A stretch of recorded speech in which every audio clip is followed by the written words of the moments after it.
الحمد للہ عدد خلقہ ورضا نفسہ وزنۃ عرشہ ومداد کلماتہ والصلاۃ والسلام علی صفوۃ رسلہ وخیر خلقہ محمد وآلہ وصحبہ اما بعد فاعوذ باللہ من الشیطان الرجیم بسم اللہ الرحمن الرحیم للرجال نصیب مما ترک الوالدان والاقربون وللنساء نصیب مما ترک الوالدان والاقربون مما قل منه او کثر نصیبا مفروضا صدق اللہ العلی العظیم وبلغنا رسولہ النبی الامی الکریم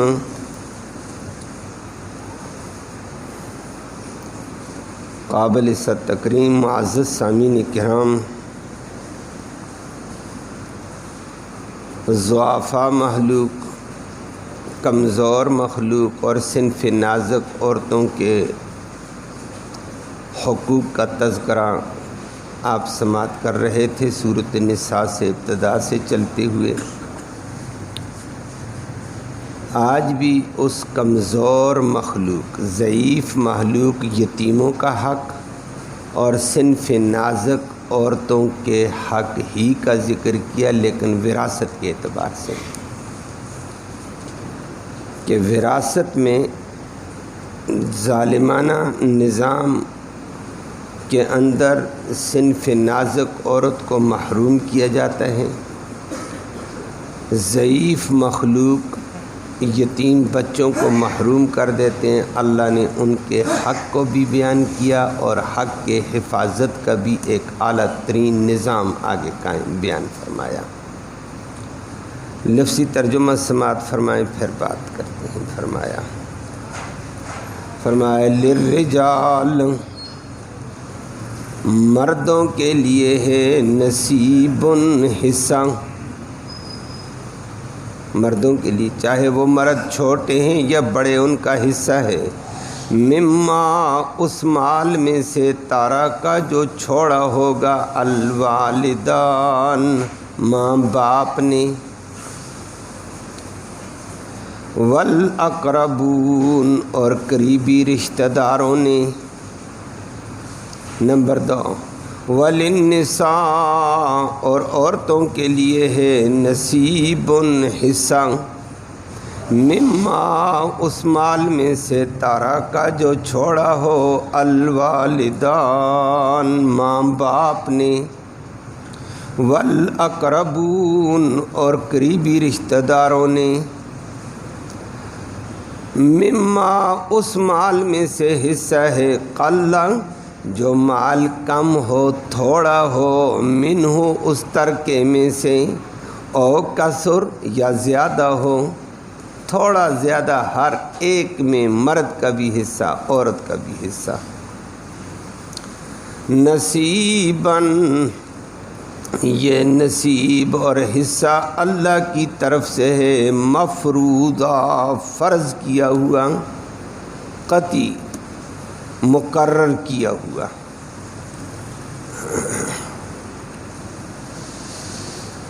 یتیم کے حقوق کا آپ تذکرہ سماعت کر رہے تھے، پھر عورتوں کے حقوق کا تذکرہ آیا، یتیم بچیوں کے مہر کا ذکر آیا، اور آج کی آیت کریمہ میں بھی دونوں صنف ضعیف یتیم بچوں کے حقوق کا بھی ذکر ہے اور صنف نازک عورتوں کے حقوق کا بھی ذکر ہے۔ عرب کے معاشرے میں بھی تھا اور عرب کے علاوہ بھی دنیا میں یہ ظالمانہ نظام تھا کہ یتیم بچوں کا اور صنف نازک عورت یتیم ہے، نابالغ ہے یا بالغ ہے، کوئی بھی صورت ہے، اس کا کوئی حصہ کوئی حق کوئی بھی نہیں سمجھتا تھا۔ لڑکے یتیم ہیں، نابالغ ہیں، ان کا حصہ نہیں ہے۔ عورت چاہے بالغ ہے یا نابالغ ہے، چھوٹی ہے یا بڑی، اس کا کوئی حصہ نہیں مانا جاتا تھا۔ بلکہ سورت کے شروع میں نے ذکر کیا، بعض افراد تو عورت کو کسی قسم کا حق دینا دور کی بات ہے، عورت کو انسان بھی نہیں صرف حیوان سمجھ کرتے کہ حیوان کی طرح صرف مرد کی ضرورت کے لیے ہے یہ۔ اور بہت ساری دنیا میں یہی ظالمانہ نظام تھا۔ وہ سورت کی ابتدا میں آپ نے سنا کہ مرد فوت ہو گیا، اس کا گھوڑا ہے، گھوڑے کے لیے بیٹا 3 حق رکھتا ہے، چاہتا ہے تو اپنے استعمال میں گھوڑے کو لائے، اپنی سواری کے لیے، اپنی بار برداری کے لیے استعمال کرے، یا بار برداری کے لیے، سواری کے لیے اس کے پاس اپنا گھوڑا گھر میں ویسے باندھ دے کہ میری چیز ہے، میرے باپ سے مجھے ملی ہے، گھر میں رہے، یا اس کو بیچ دے، پیسے لے لے۔ یہی حال عورت کا ہوتا تھا۔ اگر کوئی بندہ فوت ہو گیا تو بیٹا کہتا ہے میں تو وارث ہوں، یہ تو گھوڑے جیسی ہے، حیوان جیسی ہے، دل چاہتا تو بیٹا اس سے نکاح کر کے اپنی ضرورت میں لے آتا۔ نمبر 2، اگر ایسے نہیں ہے تو اس کو گھر کی خادمہ کے طور پہ، گھر کی خادمہ خدمت کے طور پر گھر میں مقرر کر دیتا، کسی کا حق نہیں، میرا اپنا حق ہے، گھر میں رہے اور یہ کام کرنا ہے۔ تیسری بات ہے پیسے لے کر کسی کو دے دو، گھوڑے جیسی تھی، اس کا کوئی حق نہیں مانا جاتا تھا۔ یہ ظلم کا نظام تھا پوری دنیا میں۔ اور پہلے میں نے ذکر کیا تھا، نبی کریم صلی اللہ علیہ وسلم کی بعثت سے پہلے فرانس میں ایک کانفرنس ہوئی تھی۔ اس کانفرنس میں یہ طے ہوا تھا کہ عورت ہے انسان، حیوان نہیں ہے انسان، لیکن حق اس کا کچھ نہیں ہے، یہ مرد کی لذت کے لیے، مرد کی خدمت کے لیے، مرد کے نفع کے لیے ہے، بس، اس کا کچھ بھی نہیں ہے۔ انسان مانا کہتے ہیں ہم نے بڑا کام کیا جی، عورت کو انسان تو کہہ دیا نا، بڑا حق دیا ہے، آگے حق کچھ بھی نہیں تھا۔ اسی ظالمانہ نظام کے تحت عرب میں بھی یہی ظالمانہ نظام تھا، عرب میں بھی۔ اور اس ظالمانہ نظام میں، عرب میں، یہ میراث میں بھی یہ ضابطہ چلتا تھا کہ میراث اس آدمی کو ملے گی جس میں 2 وصف پائے جائیں۔ کوئی بندہ فوت ہو گیا، اس کا مال ہے، میراث ہے، ترکہ ہے، تو میراث اس کو ملے گی جو تلوار لے کر دشمن سے لڑ کر اس سے مال چھین سکنے کی طاقت رکھتا ہو۔ ایک کام یہ تھا، اور یہ کام عورت نہیں کر سکتی ہے۔ تلوار لے کر میدان میں عورت اتر سکتی ہے، پھر دشمن سے لڑ سکتی ہے، دشمن سے کوئی چھین سکتی ہے، نادر شادر واقعہ ہو جاتا ہے، لیکن وہ الگ بات ہے، عام طور پر تو عورت کے بس کی بات یہ نہیں ہے۔ اس لیے اس ضابطے کے تحت عورت بالغ ہے یا نابالغ ہے، باپ مر گیا، خامد مر گیا، عورت کو جائیداد میں حصہ نہیں ملے گا، تو اس ضابطے میں نہیں آتی ہے۔ یہ ضابطہ پھر کون ہے جو تلوار لے کر دشمن سے لڑے اور اس کا مال چھینے؟ یہ تو بالغ مرد کر سکتا ہے۔ اور اس ضابطے میں یتیم بچے بھی مار کھا جاتے تھے۔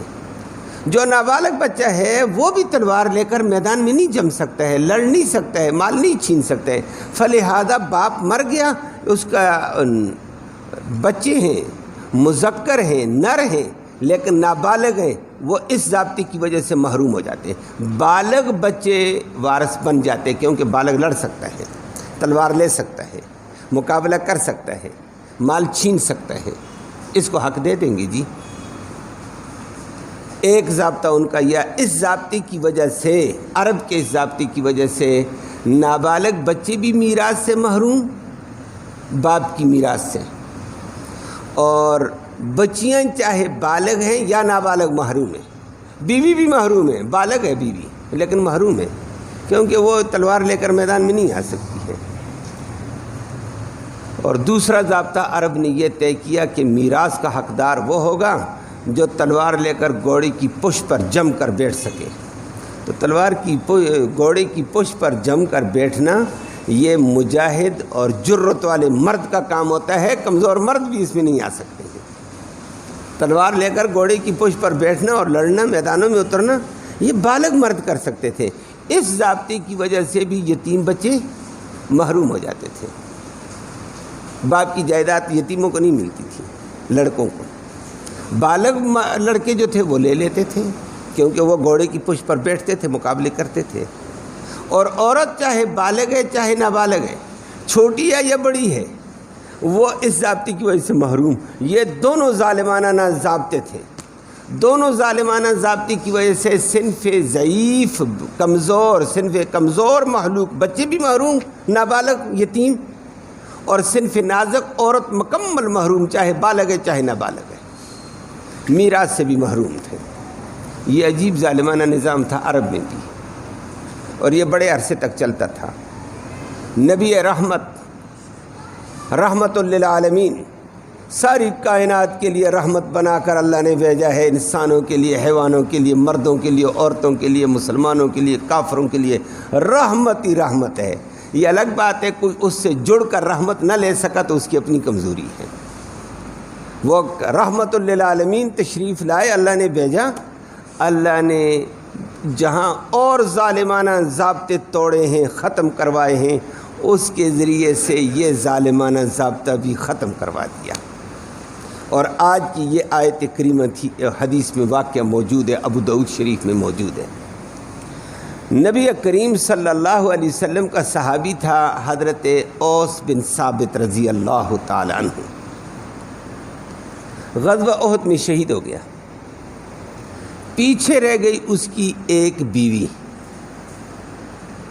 2 بچیاں، 1 بچہ، 4 بندے گھر کے ہیں۔ اوس بن ثابت کے چچا زاد بھائی آئے، چچے آئے، چچا زادوں کی اولاد آئی، چچوں کی بیٹے بھائی آئے۔ پتہ ہے اوس بن ثابت شہید ہو گیا ہے، اس کا مکان لے لیا، اس کی جائیداد قبضے میں لے لی، سرمایہ قبضے میں لے لیا، باغ قبضے میں لے لیا، سارا کچھ قبضے میں لے لیا کہ ہم وارث ہیں۔ 10 عرب کے دستور کے مطابق ہم وارث ہیں، کہ خاندانی جنگیں ہم کرتے ہیں، لڑائیاں ہم کرتے ہیں، تلواریں ہم چلاتے ہیں، میدانوں میں ہم اترتے ہیں، ہم حقدار ہیں۔ سب کچھ لے کر چلے گئے۔ بیوہ بیوی محروم، یتیم بچیاں محروم، نابالغ یتیم بچہ محروم۔ اوس بن ثابت رضی اللہ تعالیٰ عنہ کی بیوی نے اپنے شوہر کے بھائیوں سے کہا اور ان کے بھتیجوں سے کہا کہ دیکھو تم بھائی ہو، میں ایک عورت ہوں، سارا مال تم لے گئے ہو، میں کیا کروں گی، یہ بچیاں کیا کریں گی، یہ بچہ کیا کرے گا؟ انہوں نے کہا جو کچھ ہو، یہ ہمارا حق تھا، ہم نے اپنا حق لیا ہے۔ کہا ہمارا کیا ہوگا؟ کہا جو کچھ ہو۔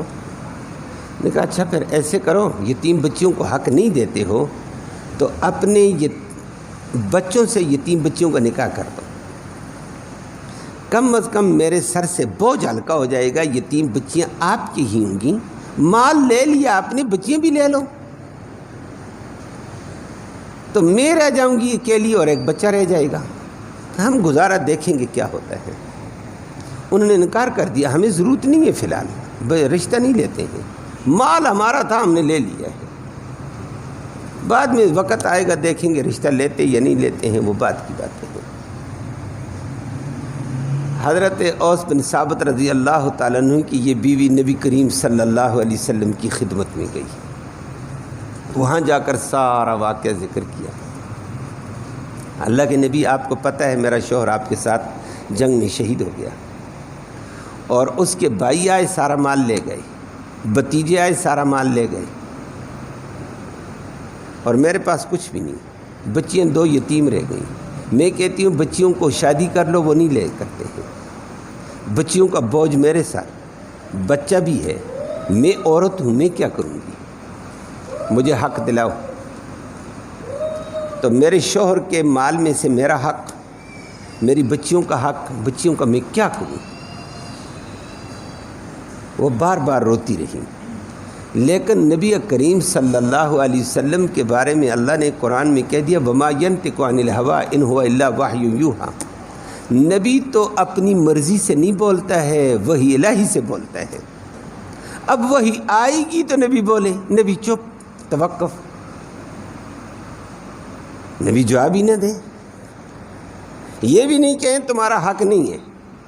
نبی کو یہ امید تھی کہ یہ ظالمانہ قانون ہے، ظالمانہ قانون ٹوٹے گا، لیکن اللہ کب توڑتے ہیں اس کا پتہ صرف اللہ کو ہے۔ یہ تو اللہ کی حکمت ہے، کب اللہ فیصلہ صادر فرماتے ہیں، غیب کا علم اللہ کے پاس ہے، احکام اللہ نے نازل کرنے ہیں، جب آئے گا تو نبی سنا دے گا، نہیں تو نبی کو تو نہیں پتہ ہے حکم کب ٹوٹنے ہیں۔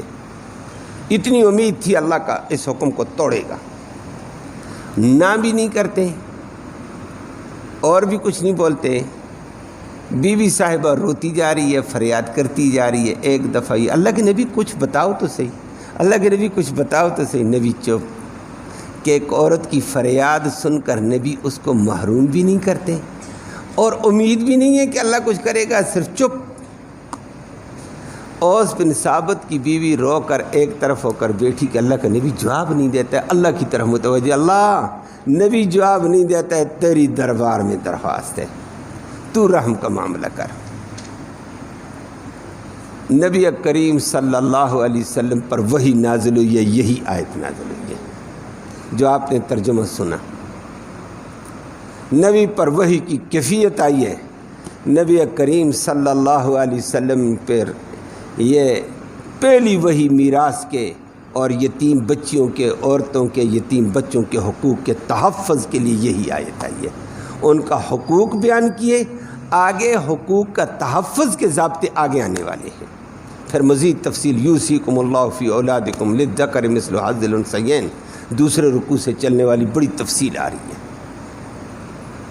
تو نبی کریم صلی اللہ علیہ وسلم نے فرمایا اللہ نے تمہارا حق بیان کر دیا ہے، حق بھی بیان کر دیا، تمہارا حق ہے۔ اور آگے پھر دوسری آیت سعد بن ربیع کے حوالے سے بھی نازل ہوئی ہے، تفصیلی احکام حصے مقرر ہوئے ہیں، اگلے رکوع میں آ رہا ہے تفصیلی۔ نبی کریم صلی اللہ علیہ وسلم نے پھر اسی آیت کے تحت ان کے چچا بچیوں کے چچوں کو بلایا، چچا زاد بھائیوں کو بلایا، کہا ساری جائیداد واپس کرو۔ اللہ نے فیصلہ سنا دیا کہ شوہر فوت ہو جائے، شوہر کی اولاد ہے، بیوی کو 8واں حصہ ملتا ہے، 8واں حصہ بیوی کا ہے۔ باقی اولاد اگر نرینہ اور مادہ دونوں موجود ہو تو للذکر مثل حظ الانثیین، بچے کو ڈبل، بچی کو سنگل حصہ ملتا ہے۔ فلہذا 2 بچیاں کو آدھا ملے گا، باقی ماندہ ماں سے بچا ہوا آدھا 2 بچیوں کا ہوگا، 2 آدھا آدھا کر لیں گی، اور بچے کو آدھا ملے گا۔ بچہ ڈبل لے لے گا تو بچیاں سنگل ہو جائیں گی۔ دونوں بچیوں کا ملا، بچے کو اکیلا برابر کر دیا نبی کریم صلی اللہ علیہ وسلم نے۔ بچیاں سنگل لے گئی ہیں، سنگل کو ملاؤ تو ڈبل بن گیا، بچہ اکیلے ڈبل لے گیا۔ فرمایا جائیداد ختم۔ بھائیوں نے کہا ہمارا، کہا تمہارا لیے بچہ ہی کچھ نہیں، بچتا تو پھر بات تھی، نہیں بچا ہے، انہی کے حصے میں آ گیا ہے۔ اور اللہ نے پھر ضابطہ کیسے اتارا ہے، آیت کے الفاظ دیکھو۔ عرب کے ظالمانہ نظام 2 ضابطے تھے، دونوں کو اللہ نے توڑ دیا۔ فرمایا جو تم نے 2 سبب بتائے تھے میراث کا سبب، تلوار لے کر میدانوں میں آنا، مال چھیننا، گھوڑے کی پشت پہ بیٹھنا، یہ 2 سبب نہیں ہیں۔ فرمایا اللہ اکبر، اللہ رب العالمین نے آیت میں بڑے عجب انداز میں ذکر کر کے فرمایا، اور الگ الگ بھی ذکر کر کے فرمایا للرجال نصیب، للرجال مردوں کا حصہ ہے، مرد چھوٹے بالغ یا نابالغ، نصیب ان کا حصہ ہے۔ یہ نہیں کہا بالغ ہوں گے، نہیں، فرمایا بالغ ہے یا نابالغ مردوں کا حصہ ہے۔ کس مال میں سے؟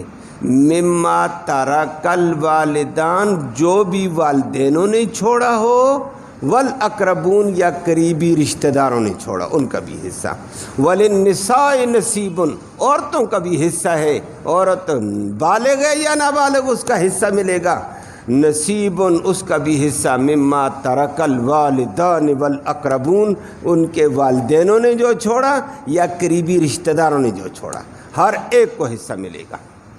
اللہ، اور آیت نے دونوں مردوں کا بھی حصہ عورتوں کا بھی حصہ مقرر کر کے بتا دیا، صرف مرد ٹھیکیدار نہیں ہیں مال کو سمیٹ کر لے لیں اور عورتوں کو بالکل محروم یا یتیموں کو محروم کریں، ہر ایک کا حصہ ہے۔ اور قرآن نے پھر اس ظلم کے ضابطے میں یہ نہیں کہا، وگرنہ عربی اصول کے اعتبار سے یہ آ سکتا ہے للرجال والنساء نصیب مما ترک الوالدان والاقربون، للرجال والنساء اکٹھا کیا، بات آگے وہی مما ترک الوالدان کہہ دیا جائے، لیکن اللہ نے مستقل مردوں کے لیے الگ کہا للرجال نصیب مما ترک الوالدان والاقربون، عورتوں کے لیے مستقل کہا وللنساء نصیب مما ترک الوالدان والاقربون۔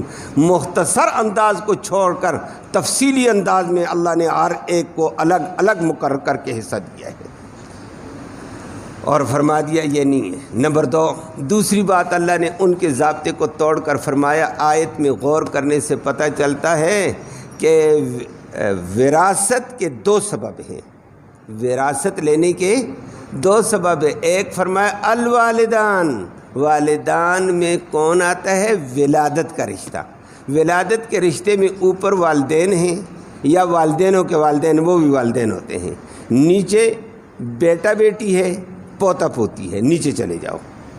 فرمایا ولادت سبب ہے وراثت کا، تلوار لے کر لڑنا سبب نہیں ہے، یہ تمہارا ضابطہ غلط، تلوار لے کر گھوڑے کی پشت پہ بیٹھنا سبب نہیں ہے، ولادت سبب ہے۔ مما ترک الوالدان، جو ولادت والے لوگوں نے ترکہ چھوڑا ہوگا اس میں مرد عورتوں کو دونوں کو ملے گا، ولادت سبب ہے۔ والاقربون ساتھ ساتھ فرما دیا ولادت کے علاوہ قرابت سبب ہے، لیکن قرابت کے لیے بھی بڑا عجیب لفظ استعمال کیا، قرابت سبب تو ہے، قرابت میں والدین بھی آتے ہیں، اولاد بھی آتی ہے، میاں بیوی بھی آتے ہیں، ازدواجی تعلقات والے، یہ بھی قرابت ہوتی ہے، پھر بہن بھائی بھی آتے ہیں، ماموں بھی آ جاتا ہے، چچا بھی آ جاتا ہے، یہ ساری قرابتیں ہیں، سب کو اللہ نے فرمایا یہ قرابت ہے۔ لیکن والدین چونکہ ولادت والے ماں باپ اور بیٹا بیٹیاں بڑے قریبی رشتے، ان کو الگ ذکر کیا، والاقربون میں دیگر قرابت داروں کو ذکر کیا ہے، اور فرمایا قرابت اور ولادت کی بنیاد پر وراثت تقسیم ہوگی اور کسی سبب سے تقسیم نہیں ہو سکتی ہے۔ قرآن کا بڑا عجیب انداز ہے، ولادت کا رشتہ تو سب کو سمجھ آ گیا، اس میں ماں باپ اور اولاد آ جائے گی، لیکن اقربون قرابت میں صرف لفظ قرابت نہیں کہا ہے، لفظ اقربون کہا، اقرب کی جمع اقربون کہی۔ اللہ، وجہ اس کی یہ ہے قرابت داری میں ہر بندے کی قرابت داری پوری دنیا کے رشتہ داروں کے ساتھ ہے، اور سورت کی شروع میں یہ بات بتائی تھی، سب اللہ نے رشتہ داری کا لحاظ کا حکم دے دیا، فرمایا سارے رشتہ دار ہو، کالے کو گورے پر، گورے کو کالے پر، کسی زبان کو کسی علاقے کو ایک دوسرے پر برتری، اور یہ جنگ نہیں ہے، سب رشتہ دار ہیں، ایک دوسرے کا لحاظ رکھو۔ سورت کی شروع میں اللہ نے آیت بتائی تھی۔ تو قرابت میں آدم اور حوا کی سارے اولاد ہیں، تو ہم سارے ایک باپ ایک ماں کی اولاد ہیں، سارے قرابت دار ہیں۔ اگر اس بنیاد پر قرابت کو تقسیم کرو، یہ مسئلہ بڑا مشکل ہے، ایک بندے کی جائیداد کتنی ہوگی، کل کائنات پہ تقسیم کیسے کریں، بڑا مشکل کام تھا، اور پھر اتنے بندوں پہ کو لانا، حصہ داری دینا بڑا مشکل۔ نمبر 2، پھر جائیداد تھوڑی سی ہوتی ہے، اتنی مخلوق کو دیں جو ذلایت جزا بنے گی، ایک ہی چیز ٹکڑے ٹکڑے ٹکڑے ٹکڑے کر کے دینی پڑے گی، وہ کوئی فائدے والی نہیں تھی۔ اللہ رب العالمین نے فرمایا قرابت رشتہ داری ہے، لیکن صرف قرابت نہیں، اقرب جو زیادہ قریب ہے وہ رشتہ دار، وہ میراث کا حقدار، جو دور والا ہے وہ پیچھے رہ جائے، بس اقرب کہا ہے، قریبی، زیادہ قریبی رشتہ دار ہے، بعید کو پیچھے کیا جائے گا۔ اور ایسی وجہ سے قریب میں پھر کون؟ میاں بیوی آ گئے. قریب میں کون آ گیا؟ چچا آ گیا، پھوپھی آ گئی ہے، خالہ آ گئی ہے، ماموں آ جائیں گے، یہ رشتہ دار آ جائیں گے، چچا زاد بھائی آ جائیں گے، ماموں زاد بھائی آ جائیں گے. یہ قریبی رشتے جو قریب ہوگا. اقرب فرمایا آباد چلا گیا. آباد واقعتاً نہیں تو ساری دنیا پھر آپس میں ایک دوسرے کی رشتہ دار ہے. یہ کام نہیں چل سکتا. اللہ نے بھی لفظ اقرب ذکر کیا. اللہ اکبر. فرمایا قریبی رشتہ دار حقدار اور بعید کو حق نہیں دیا جائے گا.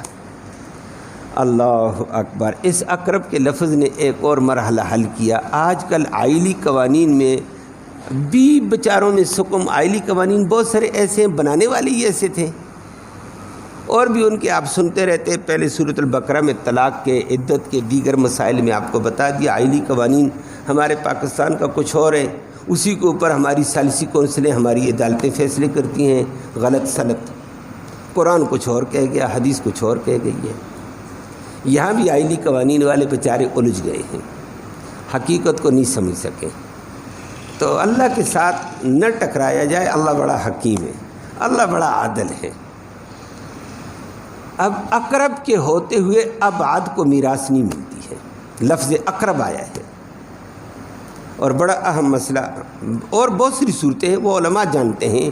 وہ علماء کے سامنے صورتیں آتی ہیں، علماء ان مسائل کو حل کرتے ہیں. لیکن ایک موٹی سی صورت آج کے اعتبار سے آتی ہے. ایک بندہ فوت ہو گیا، اس کے 2 3 4 بیٹے ہیں اور اس کے پوتے بھی ہیں. پوتوں میں سے کبھی کبھی یہ بھی ہوتا ہے، لوگ کہتے ہیں جی ہم 5 بھائی تھے، 4 بھائی زندہ ہیں، 5واں بھائی فوت ہو گیا، اس کے بچے موجود ہیں. تو بچے پوتے ہوئے ہیں مرنے والے کے، اور وہ یتیم ہیں. لوگ بیچارے حق کو نہ سمجھے، اور عوام بھی کہتی ہاں جی یتیم کا تو حق ہونا چاہیے تھا. تم زیادہ رحیم نہیں ہے، وہ رب العالمین سب سے زیادہ رحیم ہے. الرحمن اور رحیم وہ ہے. عدالت والے بیچاروں کو یہ رحم نہیں آنا چاہیے. اللہ رب العالمین نے ذکر کر کے فرمایا کہ باپ فوت ہو گیا، بیٹا اس کا اقرب ہے، پوتا ابعد ہے. تو اقرب کے ہوتے ہوئے پوتا میراث نہیں لے سکتا ہے. اقرب ہے، قرآن کہتا ہے اقرب زیادہ حقدار ہے. وراثت اقرب کی بنیاد پر ہوتی ہے. ہاں اب پوتا یتیم ہے، باپ اس کا فوت ہو گیا تو یتیم ہے، پھر بھی وہ اس کا حصہ نہیں بن سکتا ہے. اقرب موجود ہے یا باپ موجود ہے، پھر بھی پوتا کہ باپ صاحب آپ کو مل گیا، چچو آپ کو حصہ مل گیا دادی جی کا، مجھے بھی دے دو. نہ جناب، اقرب لیں گے، بیٹے لیں گے، بیٹیاں لیں گے، اور آگے اولاد ابعد ہے، پوتے نہیں لے سکتے، پوتیاں نہیں لے سکتی ہیں. کہ پھر دادی کی میراث میں سے بیٹے حقدار ہوں گے، پوتا حقدار نہیں ہو سکتا ہے بیٹوں کے ہوتے ہوئے. اگر بیٹے نہیں ہیں پوتے حقدار ہیں، پھر وہ اقرب ہیں. لیکن اقرب کے ہوتے ہوئے ابعد نہیں آ سکتا ہے. اقرب ابعد کو پیچھے کر دیتا ہے. اور پھر لوگ کہہ دیتے ہو جی وہ یتیم تھے. ہاں وہ اگلی آیت میں اللہ نے اس کو حل کیا، بالکل یتیم تھے تو کوئی بات نہیں ہے، اقرب کو حصہ دیں گے، باپ کا حصہ اس کے بیٹوں کو ملے گا. اور بیٹا ایک فوت ہو گیا، زندہ ہوتا تو اپنا حصہ لیتا، زندہ ہے نہیں ہے، پوتے وہ بعید ہو چکے ہیں، بعید والا حصہ تو نہیں لے سکتا ہے. لیکن اگلی آیت میں فرمایا میراث کی تقسیم کے وقت یہ یتیم بچے اور خاندان کے اور غریب آئے ہوئے ہیں، ان کی حوصلہ افزائی کے لیے دیگر ورثاء اپنے حصے میں سے ان کو دیں. حصہ تو اقرب کو مل رہا ہے، لیکن اقرب کو آگے ترغیب اگلی آیت میں آپ کے سامنے آئے گی، اللہ نے دی ہے. تم دے دو نا، غریبوں کو دے دو، یتیموں کو دے دو نا. یتیم آئے ہوئے بیچارے آس لے کر، ان کی آس کو نہ توڑو، کچھ نہ کچھ دے دو اس کو. بلکہ ایسی بھی ہو سکتا ہے کوئی میراث والا کہہ دے جناب یہ میراث میری ہے، میں نے لے لی، میں سارے کا سارا عطیہ اپنے بھتیجوں کو کرتا ہوں، یہ یتیم ہے. کرو نا، اس میں سے کرو. لیکن اقرب کے ہوتے ہوئے ابعد نہیں لے سکتا ہے، قانونی تقاضے میں نہیں ہوگا. اگر وہ غریب ہے، چاہے وہ مالدار ہے، ابد نہیں۔ اور پھر اللہ رب العالمین نے اس میں سے یہ بھی ذکر کر کے فرما دیا، میراث میں کبھی کبھی ایسے ہو جاتا ہے مما قل منہ او کثر، میراث تھوڑی ہو یا زیادہ سارے برابر کے شریک ہے۔ اور ایک عرب کے دستور پر اور ہمارے ہندوستان اور پاکستان کے دستور پر رد کر دیا ہے۔ عرب میں یہ ہوتا تھا تلوار، اسلحہ، گھوڑا بالغ مرد لے لیتا، کہتا ہے یہ میرا، یہ لڑنے کے لیے میں ہوں، جوانوں کا کام ہے یہ، اور باقی چیز بچی ہوئی تمہاری، باقی چیز میں پھر میں حصے دار، لیکن یہ خصوصیت میری ہے۔ ہمارے ہندوستان اور پاکستان میں چونکہ ہندوانہ نظام تھا، یہاں آ جاتا ہے چوڑیاں عورت کی لے کر کوئی لے جاتی، کہتی یہ میری، میں حقدار ہوں، دوسری کوئی چیز دوسرا لے کر بیٹھ جاتا ہے، اس کا تو میں حقدار ہوں، باقی تقسیم کریں گے۔ نہ فرمایا مرنے والا مر گیا، اس کا سارا مال مما قل منہ او کثر، تھوڑا ہو یا زیادہ سارے کا سارا وراثت میں رکھا جائے گا، کوئی خصوصیت کے ساتھ کوئی چیز بھی نہیں اٹھا سکتا ہے، ہر چیز میں وراثت کا حق ہوگا، وارثوں کو برابر تقسیم کیا جائے گا، کوئی زیادتی نہیں کر سکتا ہے یہ میں لے لوں اور یہ لے لوں اور باقی تقسیم ہوگا، نہیں۔ مرنے کے بعد اس کے کپڑے سے لے کر اس کے گھر کے ایک معمولی چیز سے لے کر بڑی سی بڑی چیز تک میراث میں شامل کیا جائے گا، وہ سب کا حق ہے اور اس حق کو آگے پیچھے نہیں ہے۔ پھر آگے اللہ رب العالمین نے فرمایا نصیبا مفروضہ، یہ میراث کا جو حصہ ہے اللہ کی طرف سے یہ حصہ مقرر ہے، نصیب ہے، اور جب اللہ نے اس کو مقرر کر دیا کوئی آدمی اس میں کمی بیشی نہیں کر سکتا، فلانا غریب ہے اس کو تھوڑا زیادہ دے دو، فلانا امیر ہے اس کو تھوڑا کم کر دو، بالکل نہیں کر سکتے ہیں، حصہ مقرر اللہ نے کیا ہے۔ اور مفروضہ آگے اللہ نے فرمایا یہ اللہ کی طرف سے طے شدہ ہے، اس میں کوئی کمی بیشی بھی تم نہیں کر سکتے ہو، اور لینا پڑے گا، جبراً لینا پڑے گا، لے لو، بعد میں جس کو دیتے دے تو، کوئی کہتا میں لیتا ہی نہیں ہوں، جبراً ارباب اقتدار حکومت والے آ کر کہیں گے لو حصہ، یہ تو اپنی طرف سے فیصلے نہیں کر سکتا، رب دے رہا ہے، تجھے لینا پڑے گا، یہ مفروض ہے، مقرر شدہ ہے۔ اللہ رب العالمین حقیقت کو سمجھنے کی اور عمل کی توفیق نصیب فرمائے۔ باقی مسائل انشاءاللہ آگے آتے رہیں گے۔